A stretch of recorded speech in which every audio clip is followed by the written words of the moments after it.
കളിക്കുന്നതിനിടെ തലയിൽ സ്റ്റീൽ പാത്രം കുടുങ്ങിയ 1.5 വയസ്സുകാരനെ രക്ഷപ്പെടുത്തിയിരിക്കുകയാണ് അഗ്നിരക്ഷാസേന. കോഴിക്കോട് കൊടിയത്തൂർ സ്വദേശി മുർഷിദിന്റെ മകന്റെ തലയിലായിരുന്നു പാത്രം കുടുങ്ങിയത്.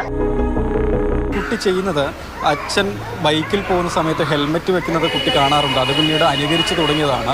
ആദ്യമേ ഇവിടെയുള്ള പ്ലാസ്റ്റിക്കിൻ്റെ പാത്രമൊക്കെ ഹെൽമെറ്റ് എന്ന വണ്ണം അച്ഛൻ എങ്ങനെയാണോ ഹെൽമെറ്റ് വെക്കുന്നത് അത് കണ്ട് കുട്ടി തലയിൽ വെക്കാറുണ്ടായിരുന്നു. ഇന്നലെ പക്ഷേ കളിക്കുന്ന സമയത്ത് സ്റ്റീൽ പാത്രമാണ് തലയിലേക്ക് വെച്ചത്. അത് കുടുങ്ങിപ്പോവുകയായിരുന്നു. ഉടനെ തന്നെ കുഞ്ഞ് കരഞ്ഞും തുടങ്ങി.